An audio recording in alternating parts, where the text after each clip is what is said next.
Okay,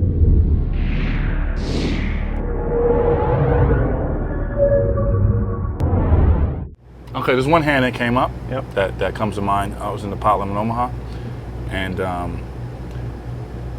there was a raise and a call. I'm on a button. I have 9, 8, 7, 6 of diamond. So I call, and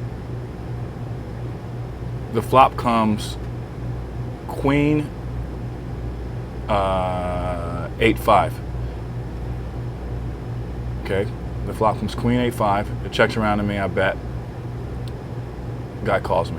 Queen 8, 5 rainbow. Yep. Turn comes 6 of diamond, making 2 diamonds. He checks. I make close to a pot size bet because I don't want to mess around with the hand.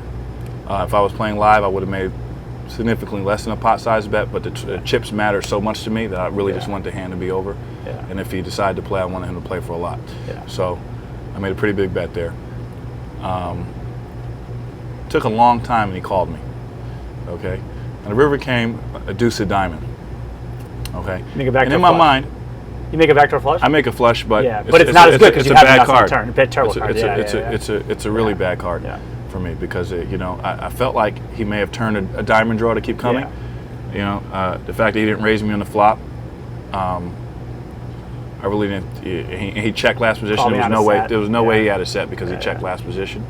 I mean, it was just the way he was playing. It was just he couldn't have a set there. So, I thought one of his potential hands were like Jack 10, 9 and a pair. Yeah. So he bet the river.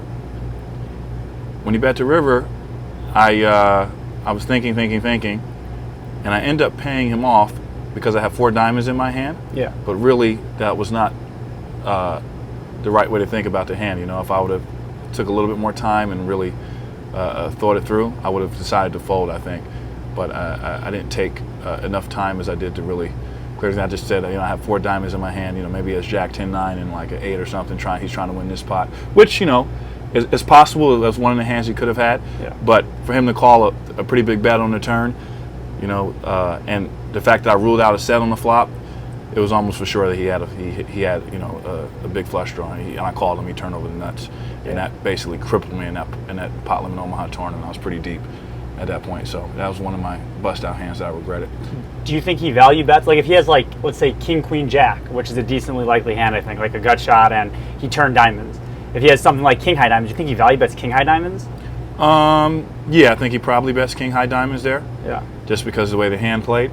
Yeah. It's hard for you to have. It's hard for me to have. You might check back Ace High Diamonds on a turn or something too, if you don't have something awesome with it or something. Yeah, it's hard for me to have an Ace High flush. I could have 0. I mean, sometimes he could be a good player, could be snowing there. Yeah. Could be bluffing, but the way he was playing, I just didn't feel like, look, how you can see a hand clearly after you walk away from the table. That's. Well, I wanted to ask you about these hands. Yeah. So it was just one of those situations where, like, I regretted that hand afterwards, and I just said, I should have folded in that spot, in that particular spot against that player. Yeah.